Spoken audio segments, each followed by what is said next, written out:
Hi everyone, this is Ravi शुरू। Welcome back in my channel. तो बच्चा, आज मैं क्लास 12 का पहला lecture electric charges and field पढ़ाने वाला हूं आपको, जहां पे मैं आपको इलेक्ट्रिक चार्जेस के बारे में बताऊंगा और चार्जेस की प्रॉपर्टीज के बारे में बताऊंगा, और यहाँ पे मैं आपको कूलम्स लॉ तक पढ़ाने वाला हूं। तो ये पहला लेक्चर है, आप लोग देख सकते हैं। तो अभी ये जो चैप्टर है इलेक्ट्रिक चार्जेस एंड फील्ड, इसको हम लोग इलेक्ट्रोस्टैटिक भी बोलते हैं। क्या बोलते हैं बच्चा? इसको हम लोग इलेक्ट्रोस्टैटिक भी बोलते हैं। तो इलेक्ट्रोस्टैटिक क्या होता है? इलेक्ट्रोस्टैटिक दो वर्ड से मिलकर बना है, इलेक्ट्रो और स्टैटिक। इलेक्ट्रो और स्टैटिक। तो इलेक्ट्रो मतलब होता है चार्ज, और स्टैटिक मतलब होता है एट रेस्ट। मतलब जो चार्जेस रुका हुआ हो, जो चार्जेस रुका हुआ हो मतलब मूव नहीं कर रहा हो, उसको हम लोग बोलते हैं electrostatic. It is the study of electric charges. क्या है बच्चा? इलेक्ट्रोस्टैटिक स्टडी है उन इलेक्ट्रिक चार्जेस का जो कि कहां पे रहते हैं? रेस्ट पे रहते हैं। ठीक है, तो हम लोग का जो पहला चैप्टर है इलेक्ट्रिक चार्जेस एंड फील्ड, वो उसको हम लोग बच्चा उस पढ़ाई को बोलते हैं इलेक्ट्रोस्टैटिक। तो इलेक्ट्रोस्टैटिक समझ में आ गया होगा। दूसरा बच्चा ब्रांच है इलेक्ट्रोडायनेमिक्स। फिजिक्स का ही एक ऐसा ब्रांच है जहां पे हम लोग चार्जेस के बारे में पढ़ते हैं, चार्जेस के बारे में पढ़ते हैं, बट कैसे चार्जेस? जो कि बच्चा मोशन में होते हैं। कैसे चार्जेस? जो कि मोशन में होते हैं। मतलब एक चार्जेस जो रेस्ट पे है, जब रेस्ट पे है तो उसकी पढ़ाई को क्या बोलते हैं? इलेक्ट्रोस्टैटिक। जब चार्जेस मोशन में है तो उसकी पढ़ाई को क्या बोलते हैं? इलेक्ट्रोडायनेमिक। होप समझ में आ गया हो। नेक्स्ट, अब इलेक्ट्रिक चार्जेस क्या होता है? कई सारे बच्चे जो क्लास 12 पास आउट भी होते हैं उन्हें भी नहीं पता होता है कि इलेक्ट्रिक चार्जेस क्या होता है। तो इलेक्ट्रिक चार्जेस किसी भी मैटर का, मेरा, इसका, इस बोर्ड का, किसी भी मैटर का मैटर क्या होता है? तो मैटर क्या होता है सबको पता ही होगा। मैटर मतलब इन्वायरमेंट में, एटमॉस्फेयर में कुछ भी जिसके पास स्पेस हो और कुछ मास हो। तो बच्चा, चार्जेस क्या होता है? इंट्रिंसिक प्रॉपर्टी होता है। मतलब आंदरूनिक प्रॉपर्टी, उसके ही अंदर का प्रॉपर्टी, किसी भी मैटर के अंदर का property of elementary particle of matter which give rise to the electric force between various object.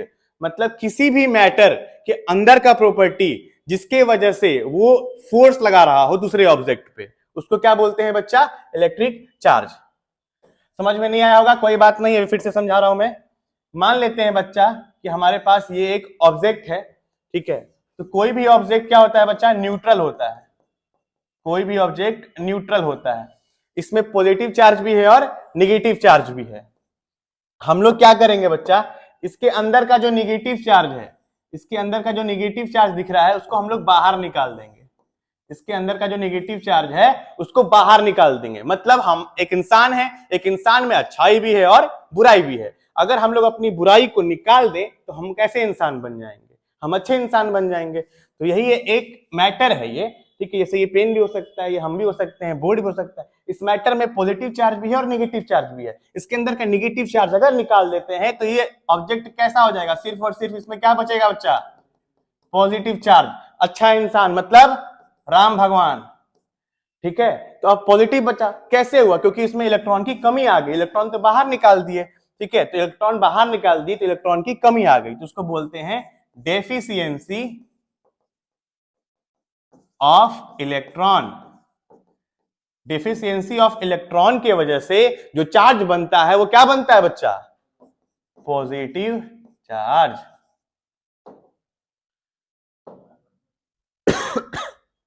ठीक है, होप आप लोग समझ में आ गया होगा। नेक्स्ट, मान लेते हैं फिर से ये एक बॉडी है।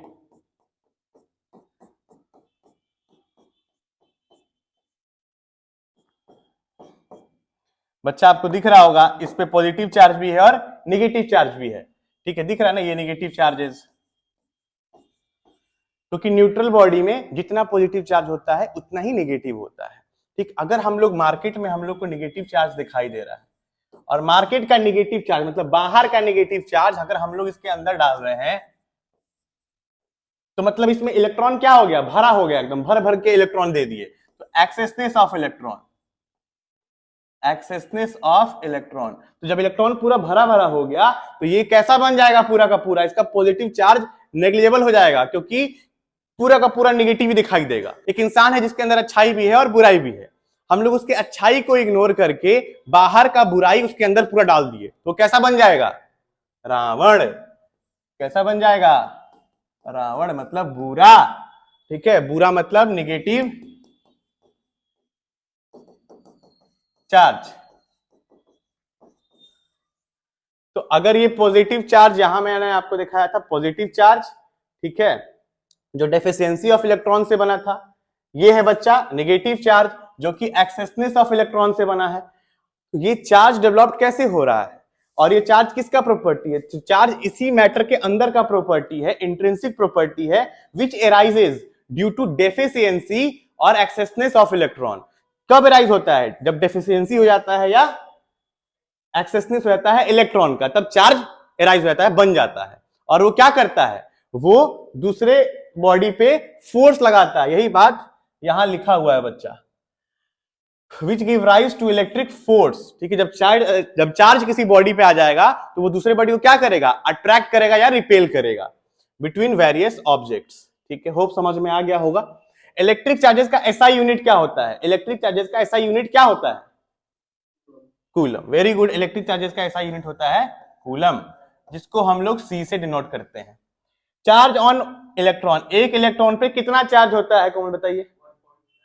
आप कोमल हैं, बताइए बताइए।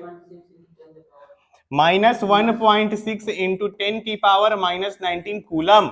एक इलेक्ट्रॉन पे इतना चार्ज होता है, -1.6 10 की पावर -19 कूलम। तो होप यहां तक सारी बातें समझ में आ गई होगी। हम लोग आगे बढ़ते हैं। टाइप ऑफ चार्ज, चार्ज कितने टाइप का होता है बच्चा? चार्ज दो टाइप का होता है, पॉजिटिव और निगेटिव। अभी हम लोग पढ़े हैं। तो पॉजिटिव चार्ज कैसे डेवलप होता है हम लोग समझ गए। कैसे होता है? अगर उसके अंदर की बुराई को बाहर निकाल दें तो राम भगवान बन जाएंगे। याद रखिएगा, राम भगवान मतलब पॉजिटिव, रावण मतलब निगेटिव। तो positive charge developed when glass rod is rubbed by silk cloth. बच्चा ये हम लोग ऑब्जर्व किए थे। ऑब्जर्व करके ये मालूम चला कि अगर हम लोग एक ग्लास रॉड ले लेते हैं, ठीक है, अगर हम लोग एक ग्लास रॉड ले लेते हैं और सिल्क के कपड़े पे, किस पे? सिल्क के कपड़े पे अगर हम लोग इसको रब करेंगे सिल्क के कपड़े पे, तो क्या होगा बच्चा? Developed when glass rod is rubbed by silk cloth. तो अगर हम लोग रब करें तो इलेक्ट्रॉन इसमें का कहां चला गया? इसके अंदर चला गया। किस पे? सिल्क के कपड़े पे इलेक्ट्रॉन चला गया। तो ये ग्लास रॉड कैसा हो गया? पॉजिटिव। क्यों? क्योंकि सर इसके अंदर का इलेक्ट्रॉन, इसके अंदर का बुराई सिल्क पे चला गया। आया समझ में? Next, negative charge developed when plastic rod is rubbed by woollen cloth. अगर हम लोग एक प्लास्टिक का रॉड ले लेते हैं, किसका? प्लास्टिक का। तो प्लास्टिक का रॉड ले लिए, इसके अंदर प्लस भी है और माइनस भी है, होगा ना जी। इसको हम लोग किससे रब किए? सिल्क के क्लॉथ से नहीं, वूलन क्लॉथ से रब किए। तो वूलन क्लॉथ से रब किए जब, तो जब वूलन क्लॉथ से रब करेंगे तो क्या होगा? वूलन क्लॉथ पे जो निगेटिव चार्जेस है वो कहां चला जाएगा? प्लास्टिक के अंदर। तो अब इस पे क्या हो गया? एक्सेसनेस ऑफ इलेक्ट्रॉन आया। तो मतलब ये कैसा बन गया बच्चा? Negative charge. तो समझ में आ गया होगा। ये दो ऑब्जर्वेशन है, हम लोग ऑब्जर्व करके देखे थे कि पॉजिटिव और निगेटिव चार्ज कैसे आ रहा है और क्या आ रहा है। अभी हम लोग पढ़े कि चार्ज क्या होता है, चार्ज कितने टाइप का होता है। अब हम लोग पढ़ेंगे प्रॉपर्टीज ऑफ चार्ज। चार्ज का क्या क्या प्रॉपर्टी होता है। तो पहला प्रॉपर्टी है कि similar charges repel each other while opposite charges attract each other. ये बहुत ही आसान सा है और बचपन से हम लोग पढ़ रहे हैं क्या, कि सिमिलर चार्जेस मतलब अगर पॉजिटिव है तो पॉजिटिव को क्या करेगा? रिपेल करेगा। अगर पॉजिटिव है तो निगेटिव को क्या करेगा? अट्रैक्ट करेगा। तो ये बात तो आप लोग समझ ही रहे होंगे कि अगर एक लड़का है तो लड़के को अट्रैक्ट नहीं करेगा। वैसे आज के जमाने में सब हो रहा है। तो electric charges follows algebraic addition, मतलब जो इलेक्ट्रिक चार्जेस है वो क्या फॉलो करता है? अलजेब्रिक एडिशन फॉलो करता है। इसका मतलब अगर एक बॉडी है, इस पे +2 कूलम चार्ज है, -5 कूलम, +10 कूलम चार्ज है। अगर एक बॉडी है, इस पे अलग अलग चार्जेस है, तो नेट चार्जेस अगर पूछा गया, क्या पूछा गया? नेट चार्ज पूछा गया, तो हम लोग क्या करेंगे बच्चा? 2 + 10 प्लस ये -5 है ना, तो +-5, 12 - 5, 7 कूलम का नेट चार्ज आ गया। मतलब जो भी इलेक्ट्रिक चार्ज है वो क्या फॉलो करता है? Algebraic addition. अलजेब्रिक एडिशन मतलब जो हम लोग सीखे हैं कि plus minus minus, minus minus plus. Next third, electric charges follow conservation principle. Electric charges क्या फॉलो करता है? कंजर्वेशन का प्रिंसिपल। मान लेते हैं बच्चा, अब मान लेते हैं बच्चा कि एक बॉडी है, इसमें 5 कूलम 10 कूलम -2 कूलम का चार्ज है, तो ये बॉडी है। अब इसको हम लोग क्या किए, इसको हम लोग पूरे तरीके से चार्जेस को मिला दिए ऐसे ऐसे स्टेयर करके। तो जब हिला दिए तो क्या हो गया, मान लेते हैं कि यहाँ पे नेट चार्जेस कितना है बच्चा, इस बॉडी पे नेट चार्ज अगर देखें 10 + 5 - 2 15 - 2 13 कूलम। अब जब दोबारा जब हम लोग थोड़ी देर बाद इसको स्टेयर करने के बाद चार्ज देखे तो यहाँ पर 3 कूलम 7 कूलम और 3 कूलम ये चार्ज आया। तो इसका मतलब यहां भी चार्ज कितना था, 13 कूलम। थोड़ी देर बाद इसको स्टेयर करने के बाद या एक प्लेस से लेकर दूसरे प्लेस ले जाने के बाद इस पे चार्ज कितना आया, पहले चार्ज 13 बाद में चार्ज 13, मतलब चार्ज क्या हुआ, कंजर्व हुआ, चार्ज डिस्ट्रॉय नहीं हुआ। हम लोग चार्ज को यहां से लेके घुमा दिए यहां तक, फिर भी चार्ज डिस्ट्रॉय नहीं हुआ, चार्ज कंजर्व रहा। Next, electric charges is quantized. Electric charges क्या होता है, क्वांटाइज्ड होता है। क्वांटाइज्ड का मतलब the total charge on a body is integral multiple of electron. इसका मतलब मान लेते हैं बच्चा हमारे पास एक बॉडी है, अब इस पे 1 2 3 4 इलेक्ट्रॉन है, क्योंकि हर बॉडी पे इलेक्ट्रॉन भी होता है और प्रोटॉन भी होता है। तो एक बॉडी है जिसपे 4 इलेक्ट्रॉन है। अगर पूछा गया कि इस पे टोटल कितना चार्ज है, तो एक इलेक्ट्रॉन पे कितना चार्ज, तो इस पूरे बॉडी पे कितना इलेक्ट्रॉन, 4 इलेक्ट्रॉन। तो इस पूरे बॉडी पे कितना चार्ज, 4 इंटू इलेक्ट्रॉन का एक चार्ज। तो इस पूरे बॉडी पे कितना चार्ज हुआ, तो बच्चा 4 इलेक्ट्रॉन टोटल है, तो चार्ज क्यू कितना हुआ बच्चा, तो 4 इंटू इलेक्ट्रॉन पर चार्ज, एक का इलेक्ट्रॉन का चार्ज, तो 4e। इसी को किससे लिखा गया है, Q = Ne। यही होता है क्वांटाइजेशन ऑफ चार्ज। हम लोग पढ़ेंगे चार्ज और मास के बीच डिफरेंस। तो चार्ज क्या है, fundamental property of electromagnetic interaction. Fundamental property का मतलब, फंडामेंटल प्रॉपर्टी का मतलब होता है, जैसे हम लोग को ये पता है कि अगर एक पॉजिटिव चार्ज है दूसरा भी पॉजिटिव चार्ज, तो दोनों एक दूसरे को क्या करता है, रिपेल करता है। मास क्या है, फंडामेंटल प्रॉपर्टी। एक बॉडी है, इसका मास m है, ग्रेविटी इसको क्या करेगा, हमेशा नीचे की ओर अट्रैक्ट करेगा। तो हम लोग को ये पता है कि कुछ भी चीज हम लोग छोड़े तो नीचे चला जाएगा, बट क्यों जाएगा, तो रीजन क्या पता है हम लोग को, ग्रेविटेशनल फोर्स। तो ग्रेविटेशनल फोर्स क्यों लग रहा है, ये अभी तक पता ही नहीं है। दो चार्जेस क्यों रिपेल कर रहा है, पता ही नहीं है, क्योंकि ये प्रॉपर्टी है। जैसे sun rises from the east, क्यों ईस्ट, प्रॉपर्टी है उसका। तो जो भी बेसिक प्रॉपर्टी है जिसका कारण हम लोग नहीं फाइंड कर पाए, उसको बोलते हैं फंडामेंटल प्रॉपर्टी या फंडामेंटल लॉ। अभी तक इस पे काम चल रहा है, अभी तक मालूम ही नहीं चला है कि क्यों हो रहा है। ठीक है, सालों बीत गया लेकिन नहीं मालूम चला है, तो हम लोग उसको फंडामेंटल लॉ या फंडामेंटल प्रॉपर्टी बोल दिए। ऐसा ही होता है किसके यहां, हमारे यहां। टाइप, तो चार्जेस का टाइप हम लोग अभी पढ़े, पॉजिटिव नेगेटिव और जीरो। और मास का कभी नेगेटिव हो सकता है, नहीं, मास हमेशा पॉजिटिव होगा। इसका ऐसा यूनिट कूलम, और मास का 2 किलो चीनी 5 किलो आटा, तो कीजी। Quantization, multiple of the elementary charges, तो यही है जो अभी हम लोग पढ़े Ne। तो इलेक्ट्रॉन का क्या है, ये इंटीग्रल मल्टीपल है। इंटीग्रल मल्टीपल का मतलब, इंटीग्रल मल्टीपल मतलब इंटीजर्स 1 2 3 4 5। तो Ne एक बॉडी पे 10 इलेक्ट्रॉन है तो 10e, E10 क्या है, इंटीजर है, तो इंटीग्रल मल्टीपल। मास क्या है, कंटिन्यूअस। मास किसी का कंटिन्यूएशन मतलब इंटीग्रल मल्टीपल हो ही नहीं सकता है किसी का, क्योंकि एक मास है ही नहीं, मास तो पूरे बॉडी को देखते हैं, तो कंटिन्यूअस होता है। कंजर्वेशन, यस, इन ए क्लोज सिस्टम, मतलब चार्ज अभी हम लोग पढ़े हैं कि एक क्लोज सिस्टम है। अभी हम लोगों ने पढ़ा ना इसके बारे में कि पहले 13 कूलम चार्ज था, बाद में भी 13 कूलम चार्ज हुआ, मतलब यहाँ पे चार्ज क्या है, कंजर्व है। बट मास में बच्चा नॉट कंजर्व होता है, क्योंकि मास में जो मास है वो बदल जाता है किसमें, एनर्जी में। फोर्स इंटरैक्शन,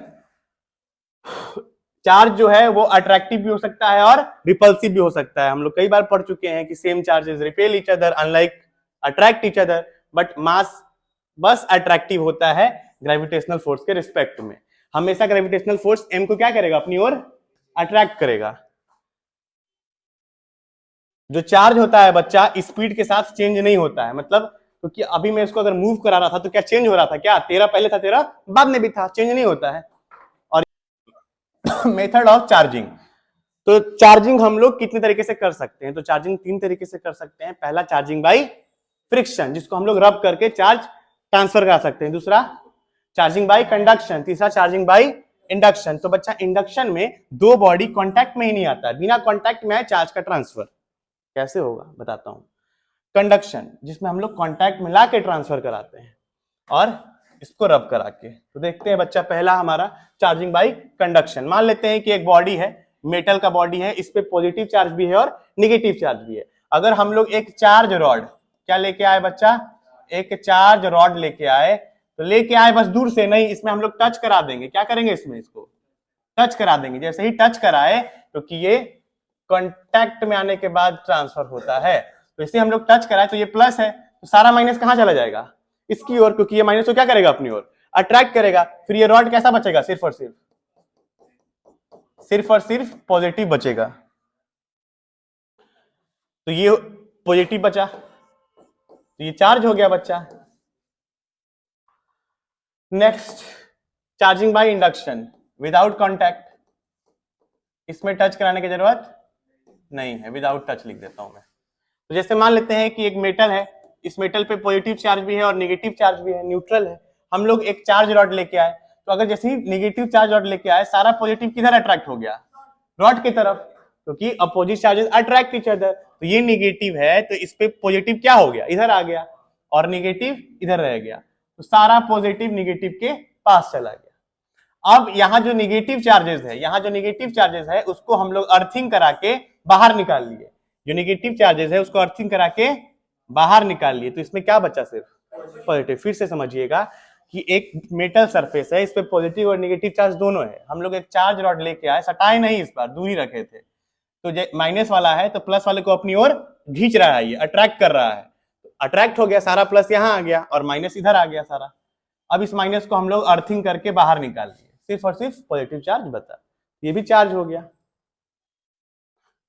अब हम लोग पढ़ेंगे बच्चा कूलम्स लॉ। तो कूलम्स लॉ क्या होता है, सेम जो भी बच्चे ग्रेविटेशनल चैप्टर पढ़ के आओगे 11th क्लास में, उनको कूलम्स लॉ और ग्रेविटेशन एक तरह ही लगेगा। क्योंकि ग्रेविटेशन में क्या था बच्चा, एक मास, दो मास है, दोनों के बीच डिस्टेंस क्या है, आर है। तो दोनों बॉडी क्या करता है, हमेशा ग्रेविटेशनल फोर्स क्या होता है, अट्रैक्टिव।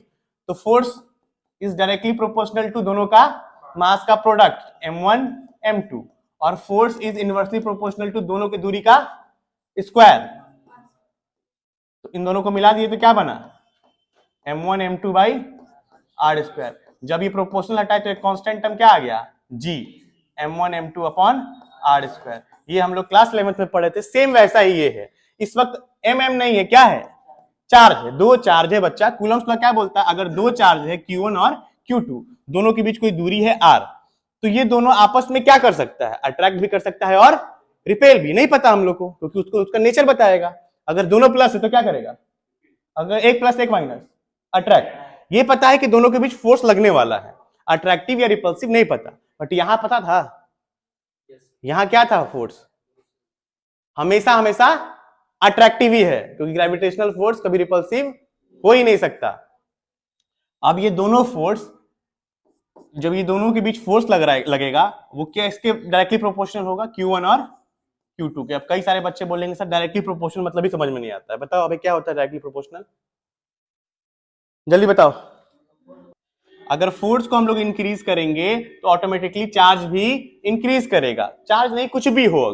अगर ये वाला चीज को खाना खिला के बढ़ाए तो ये वाला चीज भी अपने आप खा लेगा। तो आप लोग बोलते हैं ना फोन पे, क्या बोलते हैं, खाना खा लिए, हाँ। तो अब ये जो फोर्स लग रहा है वो इनवर्सली प्रोपोर्शनल है इन दोनों के बीच के दूरी के। तो दूरी कितना है, आर स्क्वायर, इनवर्सली प्रोपोर्शनल इन दूरी के स्क्वायर के, तो आर स्क्वायर। अब बच्चा हम लोग दोनों को मिला दिए तो Q1 Q2 upon R square, पहला ये था, दूसरा ये, दोनों को मिला। अब जैसे ही प्रोपोर्शनल हटाते हैं हमेशा एक कांस्टेंट टर्म ऐड करते हैं, क्या ऐड किए, k। तो F equal to k Q1 Q2 upon R square. ये कूलम्स लॉ है। देखिए यहाँ पे फिर से बना मैंने। पहला तो क्या था, दो चार्जेस है, एक Q1 एक Q2, दोनों के बीच रेडियस r, तो फोर्स क्या होगा, दोनों के डायरेक्टली प्रोपोर्शनल और दूरी के स्क्वायर के इनवर्सली प्रोपोर्शनल, दोनों को मिला दिए तो ये बन गया। अब k क्या है बाबू, तो K है where K is electrostatic force constant. ये क्या है? कांस्टेंट है जिसका वैल्यू क्या होता है? जिसका वैल्यू होता है 9 इंटू 10 का पावर 9। K का वैल्यू क्या है? 9 इंटू 10 की पावर 9, एक कांस्टेंट टर्म है। और इसको एक और वैल्यू बोल सकते हैं 1/4 पाई एप्सिलॉन नॉट। अब ये जो 1/4 पाई एप्सिलॉन नॉट में एप्सिलॉन नॉट मतलब होता है परमिटिविटी ऑफ फ्री स्पेस। मतलब एक अगर बॉडी है फ्री स्पेस में तो वो इलेक्ट्रॉन को कितना परमिट दे रही है। परमिटिविटी मतलब कितना परमिट दे रही है फ्लो करने के लिए। तो एप्सिलॉन नॉट का वैल्यू होता है 8.85 इंटू 10 की पावर -12। बच्चा ये सब कुछ समझना नहीं है, बस ये कांस्टेंट वैल्यू है। ठीक है, तो अभी तक हम लोग बस इतना ही समझिए। Force equal to K Q1 Q2 upon R square. K का वैल्यू 9 इंटू 10 की पावर 9। एक और वैल्यू क्या है? 1/4 पाई एप्सिलॉन नॉट। K का वैल्यू 1/4 पाई एप्सिलॉन नॉट। या तो ये रख लो या तो 9 इंटू 10 की पावर 9 रख लो, दोनों रख सकते हैं। अब limitation of Coulomb's law. Coulomb's law का क्या क्या लिमिटेशन है? तो सबसे इंपॉर्टेंट बात है कि कूलम्स लॉ किसके लिए वैलिड होता है? जब चार्जेस रेस्ट पे हो। क्योंकि हम लोग ये चैप्टर ही पढ़ रहे हैं चार्जेस के बारे में। हम लोग ये चैप्टर ही पढ़ रहे हैं चार्जेस के बारे में जो कि रेस्ट पे है। It is only valid for point charges. किसके लिए वैलिड है? छोटे छोटे पॉइंट चार्जेस के लिए, बड़े बड़े चार्जेस के लिए वैलिड नहीं है। It is only valid for distance greater than 10 की पावर -15 मीटर। मतलब दो चार्जेस के बीच जो दूरी है वो हमेशा किससे बड़ी होनी चाहिए? 10 की पावर -15 मीटर। ये सब क्या है बच्चा? ये सब लिमिटेशन है। चलिए एक सवाल दे रहा हूं मैं, आप लोग करके बताइएगा। दो चार्जेस है Q1 और Q2, दोनों के बीच का दूरी दिया हुआ है आपको 5 इंटू 10 की पावर 2 मीटर। जो Q1 है बच्चा वो चार्ज दिया हुआ है 5 इंटू 10 की पावर 3 कूलम। Q2 दिया हुआ है 9 इंटू 10 की पावर 2 कूलम। आपको बताना है कूलम्स लॉ से फोर्स, इलेक्ट्रोस्टैटिक फोर्स।